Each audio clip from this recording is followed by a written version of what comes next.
우리 인생은 이해할 수 없는 것들로 가득 차 있습니다. 인생의 미스터리 중에 제일 큰 것이 죽음에 관한 것인 것 같습니다. 인간의 죽음을 예측할 수는 있으나 그 예측이 맞지도 않고요. 또 이번에 그런 큰 사고가 일어나고 그래서 많은 분들이 또 삶을 달리하고 이런 것들을 보면서 모든 사람들이 마음속에 고통을 가지고 바라보죠. 왜냐하면 예측하지 못했던 것이고 전혀 생각하지 못했던 것을 만나게 되었기 때문입니다. 어제 저녁에 저희 작은어머니 되시는 우리 권사님이 소천하셔서 장례식장을 다녀왔습니다. 근데 그 어르신은 사실 몸이 굉장히 약하시고 늘 이렇게 연약하셨어요. 그냥 어려서부터 들어온 얘기가 작은엄마 아프다 그 얘기만 계속 들었어요. 근데 제일 오래 사셨어. 제일 오래 사셨어요. 90세까지 사셨으니까. 그리고 또 돌아가실 때도 모진병으로 이렇게 앓다가 가신 것도 아니고 교회에서 야유회 하는데 갔다 오시고 그 정도로 건강하셨고요. TV 보시다가 이렇게 옆으로 살짝 누워서 바로 돌아가셨어요. 기도 많이 왜 부럽습니까? 계속 TV 앞에 앉아 계세요. 그러면 돌아가셨다는데 이렇게 웃어도 되나? 모두가 꿈꾸는 죽음이죠. 기도 많이 하셔서 저희 장모님도 또 그렇게 소천하셨고 또 그런 또 복을 받으시더라고요. 그러니까 미스테리죠. 제일 먼저 돌아가실 줄 알았거든요. 그런데 또 그렇게 돌아가시기도 하고 또 하나 죽음과 더불어서 인생 최대 미스터리가 그 훌륭한 목사님 밑에 망나니 자식입니다. 부모는 정말 훌륭하고 선하시고 그런데 자식이 엇나가는 경우 많이 있습니다. 우리나라에도 대형 교회 목회자들의 그 자식들이 사회적인 물의를 일으켜서 큰 뉴스가 되기도 하고 그랬습니다만은 이런 걸 보면 아버지가 문제일까 자식이 문제일까 이런 생각을 합니다. 아버지는 사회적으로 존경받는 훌륭한 분이신데 자식이 그렇게 엇나가는 걸 보면 누가 문제일까? 그런데 가만히 보면은 성경에도 사사 중에서도 사사요 선지자 중에서도 선지자라고 하는 사무엘이라는 분이 있습니다.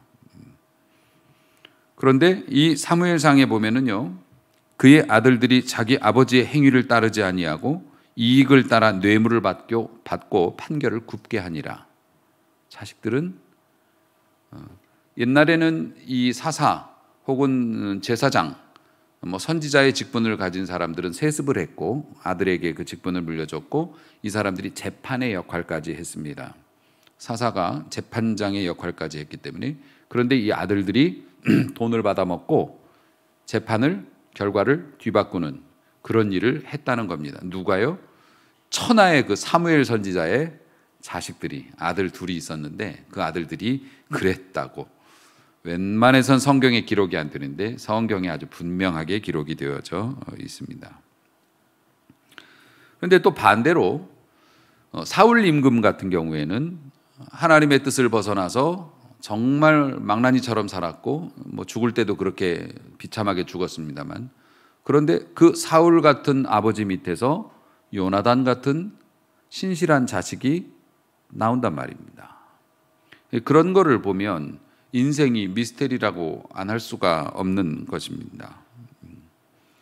악한 아버지에게서 나온 선한 아들, 이 아들은 아버지의 악한 것을 본받지 아니하고 하나님의 말씀과 뜻을 따라서 그렇게 된 거겠지요. 또 선한 아버지에게서 나온 악한 아들, 요건 이제 반대로 해석하면 되겠죠. 아버지의 행위를 본받고 하나님의 뜻을 따라가야 되는데 세상에다가 눈을 두었고 그럼 자식이 이제 부모야 최선을 다하는 것이지만 자식이 어떤 것을 선택하느냐는 자식만의 책임일까? 그러니까 우리가 자녀들을 잘 키우고 이 아이가 선량하고 훌륭한 사람으로 성장케 하기 위해서 많은 노력이 필요하지만 거기에 덧붙여야 되는 또 하나의 중대한 노력이 있지요. 그것이 무엇입니까? 그를 위한 기도인 것입니다. 아니, 목사님, 저 자녀들을 위해서 늘 기도합니다. 아니, 자식을 위해서 기도하지 않는 부모가 어디 있어요? 기도하지 않거든요. 걱정만 하지. 여러분, 기도라는 것은 여러분의 입술에 올리셔야 합니다. 마음만 품어갖고 되는 것이 아닙니다. 입술로 고백을 하세요. 절차와 형식을 갖추어서 자녀를 위해서 기도하세요. 걱정만 하지 말고. 그렇게 되면 하나님께서 위기의 순간, 그 자녀가 뭔가를 결정해야 되는 순간에 하나님의 말씀과 그 원리를 따르려는 결정을 하는 은혜가 있게 될 줄로 믿습니다. 이 가정의 핵심은 부부입니다. 그리고 그 열매는 자녀들입니다. 그러니까 부부가 행복하게 사는 것도 가정이 성공적인 가정이 되지만 결국엔 자녀까지 잘 돼야 그 가정이 온전히 성공한 가정이라고 볼 수 있다는 겁니다. 부부된 자들에게 하나님께서는 자식을 주셔서 그 축복과 하나님이 주신 사명을 대대로 이어가도록 그렇게 만들어 놓으셨기 때문에 그렇습니다. 그래서 지난주 바울이 부부에 대해서 권면을 했고요. 그 말씀 여러분들 기억나시나요? 부부는 가위와 같은 거라서 한쪽만 빛날 수는 절대 없다. 제대로 된 부부라면 양쪽이 빛나게 되는 것이다. 그래서 서로 딱 조이려는 밀착이 필요하고 서로의 날을 세워주는 그러한 부부로 쓰임 받아야 한다. 대충 이런 말씀이었습니다. 오늘은 부부에 이어서 자녀에 대해서도 권면을 내리고 있는데요. 자녀들아, 바울이 그렇게 말씀을 합니다. 자녀라는 그 말, 자녀라는 말 속에 여러 가지 원어에는 함축된 의미가 있습니다만 징벌이라는 의미가 있어요. 성경에 보면 징벌. 자식은 너희에게 주는 벌이야. 생각하면 맞는 것 같기도 합니다. 우리가 벌을 받는데 그 우리를 때리는 몽둥이가 자식인 거예요. 그래서 이전에는 자유롭게 살았으나 아기가 들어서는 순간부터 우리의 자유는 제한을 당하고 우리는 몸과 마음의 고통과 부담을 지게 되고 그 아이가 응애하고 세상에 태어나서 우리 집에 있는 순간부터 밤잠은 다 잔 거고 그렇습니다. 그리고 나서 좀 걸으면 나아질까? 아니면은 좀 말 좀 튀면 나아질까? 그랬지만 우리 아들도 어렸을 적에 얼마나 얌전했는지 음식점에 밥 먹으러 가서 강보에 싸가지고 코너에다 이렇게 놔두면은 그대로 있었어요. 벽의 모양. 그래서 참 귀하고 훌륭한 자식을 주었구나. 그랬더니 이 녀석이 걷게 되면서부터는 그 식탁에 고기를 굽는 화로 있죠. 거기 숯을 넣기 전에 그 안에 들어가서 앉아 있기도 했습니다. 이게 그 정도였으니까 더 말할 나위도 없고 이 녀석이 뭘 좀 알게 되었을 때는 제가 부교역자로 있던 교회에서 담임 목사님하고 교역자들이 모여서 쭉 이렇게 바닥에 앉아서 식사를 교회 식당에서 하고 있는데 거기다 소화기를 터뜨려 가지고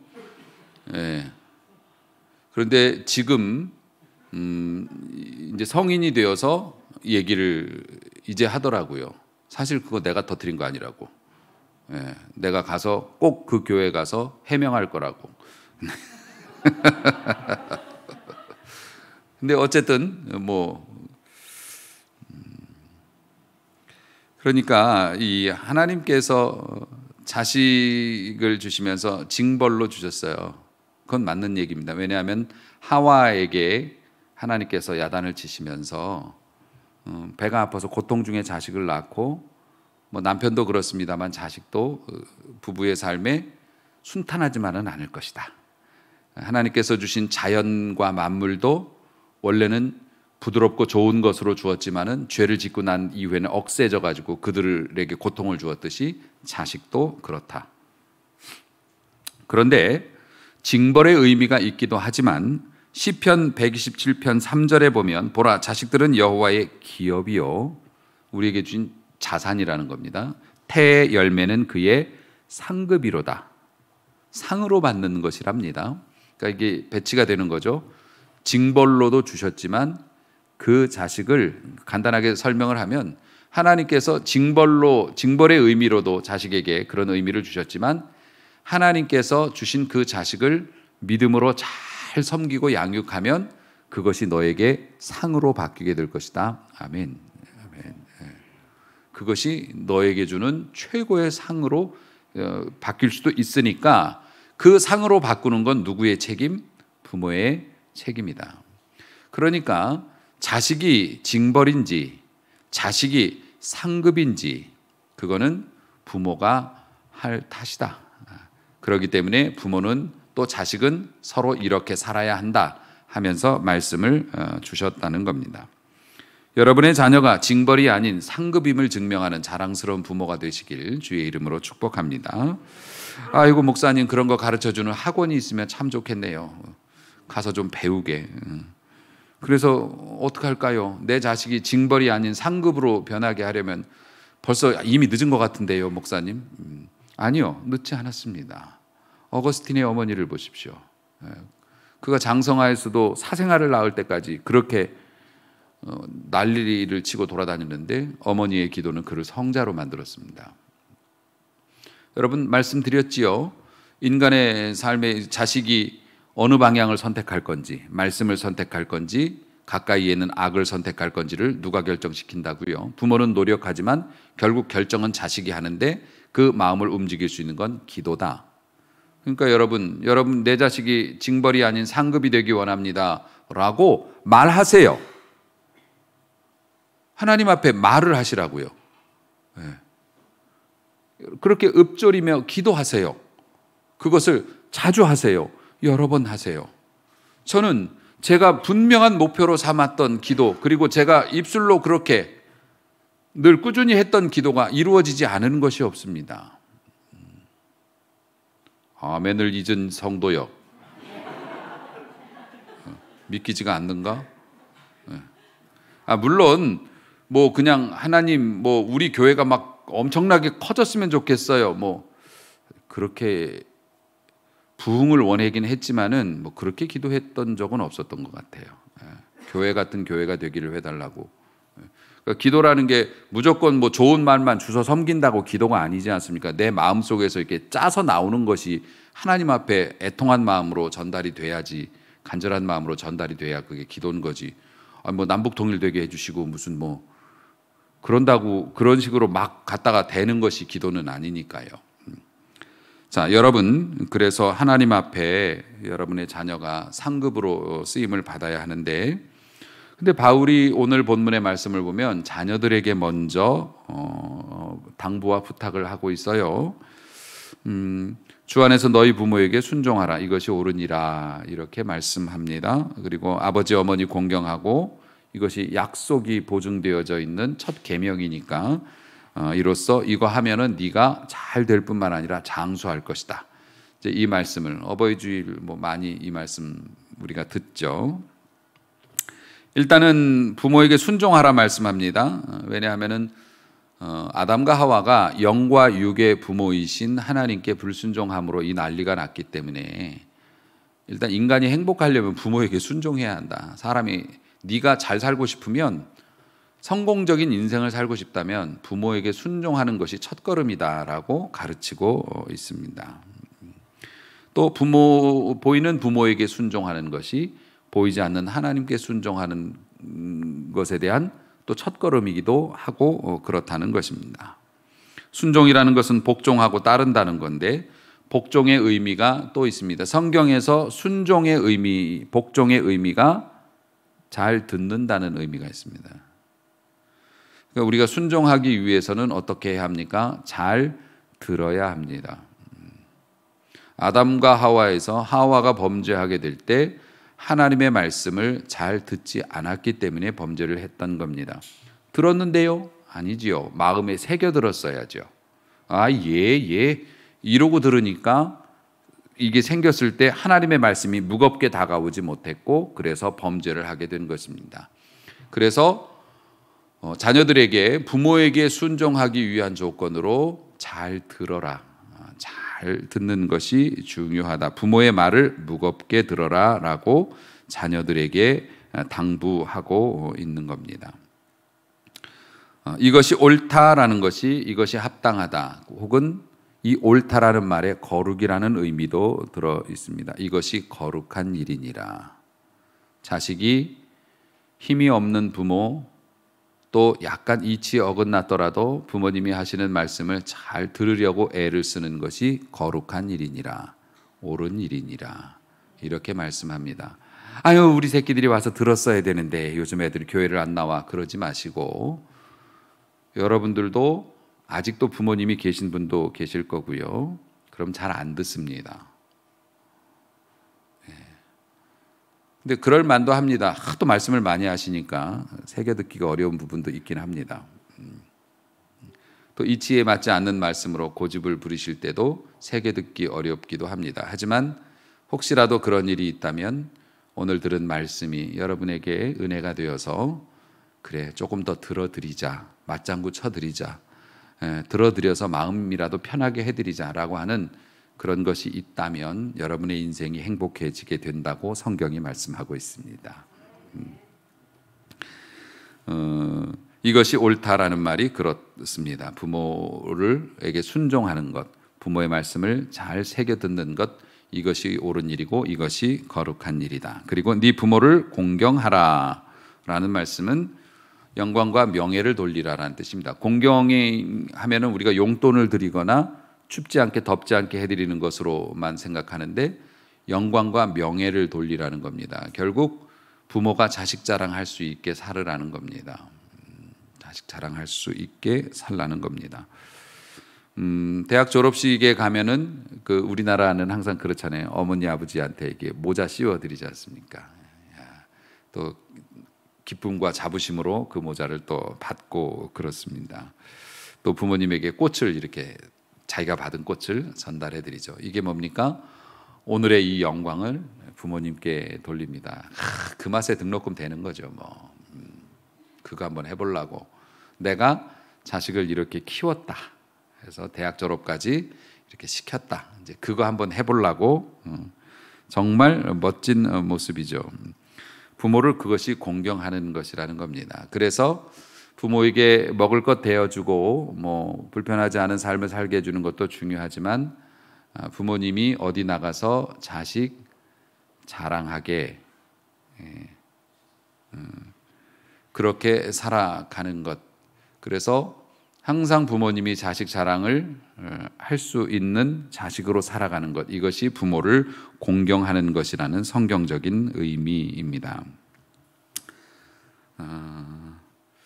이것이 이렇게 부모를 공경하고 이것이 약속이 있는 첫 계명이라고 말씀합니다. 말씀드렸다시피 하나님께서 약속을 주셨다는 거예요. 부모를 공경해봐라. 그럼 내가 보증해 줄게. 이거는 내가 약속해 줄게. 이 땅에서 네가 잘 될 뿐만 아니라 장수하리라. 이런 말씀도 주셨습니다. 잘 된다는 것은 부모로서 성경적인 의미를 말씀드리는 거예요. 우리는 잘 된다 그러면 그냥 빵빵 터지고 뭐든지 성공하고 부자로 살고 뭐 이런 것들을 보통 잘 된다고 얘기합니다만 성경이 잘 된다고 말씀하는 것은 그것은 부록일 뿐입니다. 별책 부록. 물론 당연히 따라오는 거죠. 원래 참고서 사면 부록도 따라오죠. 그런데 성경에서 인생이 잘 된다고 하는 건 인간답게 사는 것을 의미합니다. 그러니까 남이 봐도 내가 봐도 내 인생 잘 살았어. 부끄럽지 않아. 요게 잘 된다는 겁니다. 비록 물질적으로 좀 가난할 수도 있고 몸이 좀 약해서 고생할 수도 있거나 또 원치 않는 장애가 있거나 이럴 수도 있지만 다른 사람이 볼 때 참 저 사람은 괜찮게 사는 것 같아. 행복하게 잘 사는 것 같아. 자기가 자기 인생을 돌아봐도 비록 내가 이런 남들이 볼 때 공평하지 못한 오늘 성가대 찬양처럼 그런데 생각해 보면 나는 남들이 누리지 못했던, 남들이 보지 못했고 듣지 못했던 하나님의 음성과 그 뜻을 이해할 수 있었고, 생각해 보면 나 믿지는 인생이 아니었던 것 같아. 요게 잘 된다는 뜻입니다. 잘 되시기를 주의 이름으로 축원합니다. 여러분의 자식도 잘 될 수 있기를 주의 이름으로 축원합니다. 예. 그 다음에 장수하리라. 장수한다는 것은 성경적인 원어의 의미도 맞습니다. 오래 사는 것을 의미합니다. 그러니까 인간의 시간이 카이로스, 크로노스 뭐 이런 말씀 제가 드렸죠. 카이로스는 우리가 생각하는 이런 시간입니다. 카이로스는 하나님의 시간입니다. 하나님의 때, 하나님의 시간. 크로노스는 우리가 생각하는 그런 시간. 이 크로노스가 길다고 말씀하는 겁니다. 장수한다는 것이 오래 산다는 겁니다. 그런데 한 가지 더 의미가 있어요. 시간이 오래 산다, 생명이 연장된다, 이런 의미도 있지만은요, 성경이 말하는 장수의 의미 속에는 이런 그림이 있습니다. 이게 오래 산다, 장수라는 단어를 딱 잘라보면 그 단면이 뭐로 되어 있냐면은 아버지는 밖에 나가서 일을 하고 열심히 일하고 고단한 모습으로 돌아옵니다. 어머니도 일을 하셨던지 뭐 집에 계시던지 어쨌든 정성껏 또 음식도 준비하고 이렇게 해서 그를 맞아들입니다. 그리고 자녀들은 때가 되면 함께 식탁에 모여서 그날 있었던 일들을 얘기 나누면서 재미있게 수다 떨고 막 그렇게 하고, 또 밥 먹고 나서 같이 치우고 막 그냥 보람찬 이게 성경이 말하는 장수의 의미입니다. 그렇게 사는 것이 장수의 의미라는 겁니다. 그러니까 그런 시간이 길어지리라. 아멘. 그러니까 단순히 생명 연장만을 의미하는 게 아닙니다. 생명만 연장되면 오히려 고통스러운 경우도 많지요. 그런데 하루하루가 너무 소중해요. 이 날이 오래 갔으면 좋겠다라고 하는 그런 행복한 상황이 길어지는 것을 성경이 말하는 장수의 의미라고 보시면 됩니다. 그래서 그런 대단한 축복이죠. 이거는 고위 공직자나 아니면 가난하고 못 배운 사람이나 세상에 어떤 직업을 가진 어떤 위치에 있는 어떤 사람이든지 다 바라는 거예요. 이런 꿈은. 죽지 못해 사는 삶이 아니라 모든 것이 갖춰져 있고 다복하고 행복한 삶이 이어지는 것. 이건 모든 사람들이 다 추구하는 그런 삶이죠. 부모에게 순종하는 자식에게 그 복을 주신다. 보증, 약속해 주셨다고 하는 겁니다. 그리고 나서 아버지들에게 말씀합니다. 이 가장인데요, 아버지는 존경받는 또 높임을 받아야 하는 자리인데 그만큼 무거운 책임이 있지요. 그래서 하와가 잘못했지만 책임은 아담이 졌습니다. 가장이기 때문에 그렇습니다. 자녀가 잘못되면 그 책임 아버지가 지게 됩니다. 왜냐하면 아버지는 그 가정의 대표가 되기 때문에 그렇습니다. 이 가장들에게 바울이 첫 번째로 하는 말씀입니다. 자녀를 노엽게 하지 말라. 노엽게 하지 말라. 노엽게 한다는 것은 원어도 똑같습니다. 화나게 하지 말라라는 뜻입니다. 그래서 요즘에 부모들이 이런 부분에 있어서 자녀와의 마찰과 충돌을 피하기 위해서 요즘 애들이 좀 드세지기도 했지요. 뭐 아버지가 막 심하게 그러면 뭐 이제 112 신고하는 사람도 있고, 뭐 카메라 대고 동영상 찍는다고 뭐 그렇기도 합니다만은 어쨌든 자녀를 노엽게 하지 말라. 그래서 아버지들이 자식들과 이렇게 갈등을 빚는 것들을 피하는 경우가 있습니다. 그래서 그게 이제 방치가 되는 거죠. 방치가 되면 이 자식들은 관리되지 않은 풀밭처럼 그냥 막 자랍니다. 그리고 나서 나중에 줄기가 굵어지면 이제는 부모의 힘으로도 어쩔 수 없는 상태가 되어지는 것이겠죠. 그래서 노엽게 하지 않으려고, 그러니까 자식을 위해서라기보다 그냥 자기가 그냥 스트레스 받고 갈등 대립하기 싫으니까 그냥 외면해요, 부모들이. 이러는 바람에 이제 난리가 나는 경우가 세상에 많은데, 성경에서 말하는 노엽게 하지 말라는 것이 단순히 자녀들 화나게 하지 말라라는 말이 아닙니다. 자녀를 실망시키지 말라는 의미가 있습니다. 실망하면 화나잖아요.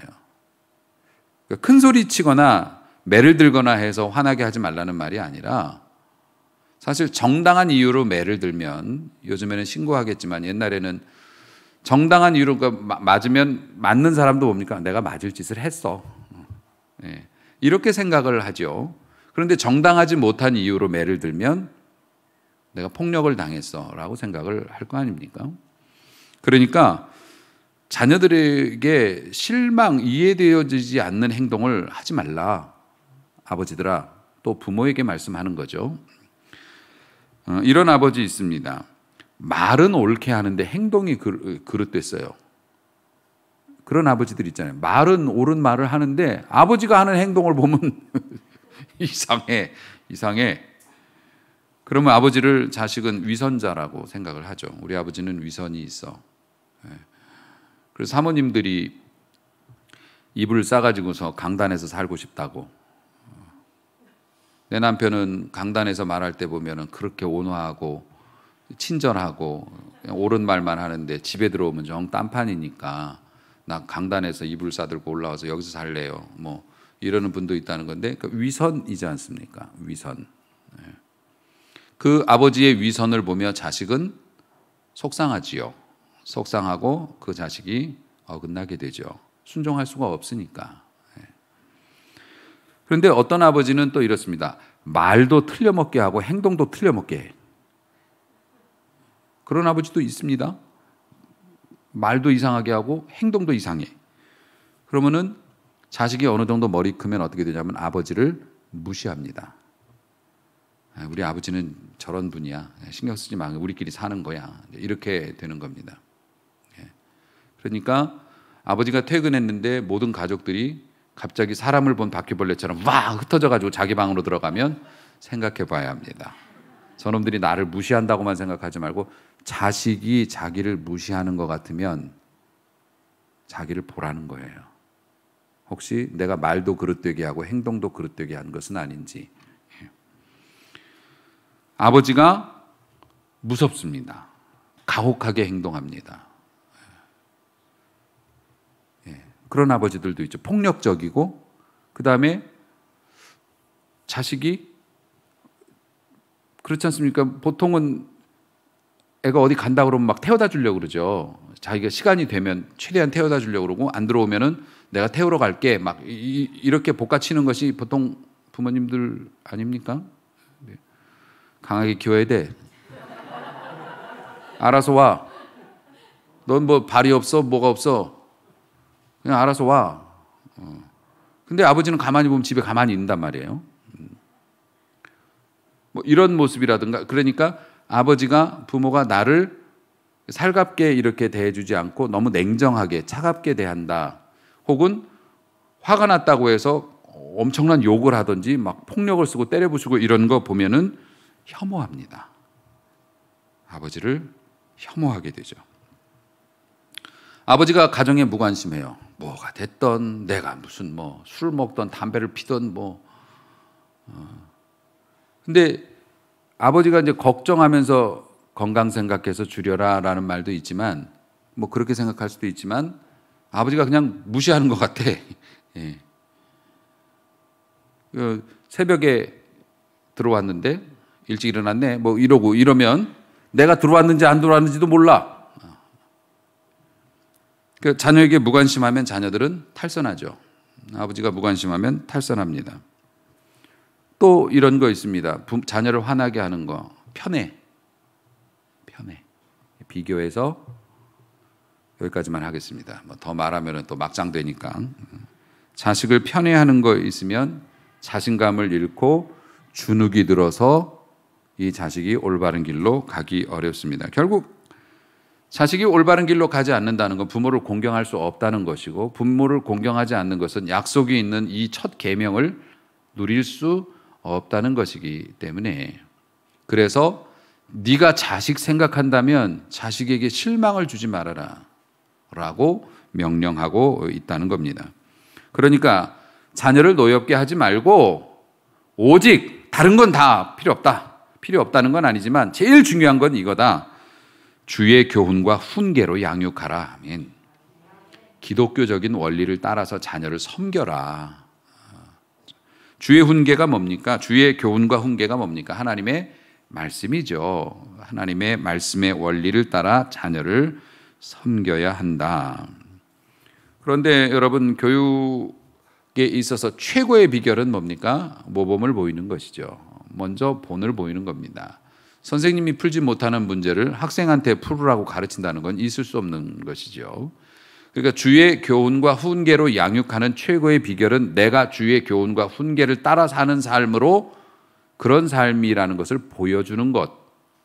이것이 최고의 교육이기 때문에 부모들아, 자식을 똑바로 기르기 원한다면 너희들이 하나님의 말씀과 그 뜻을 따라 살아가는 모범을 보이고 자식들에게 실망을 주는 언행을 보이지 말아라 라고 권면. 문제가 많이 있나 봐요. 자꾸 아멘이 우러나오는 거 보니까.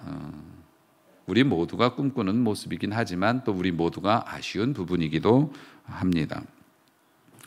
여러분, 가정이 부모가 혹은 자식이 벌일까요? 상일까요?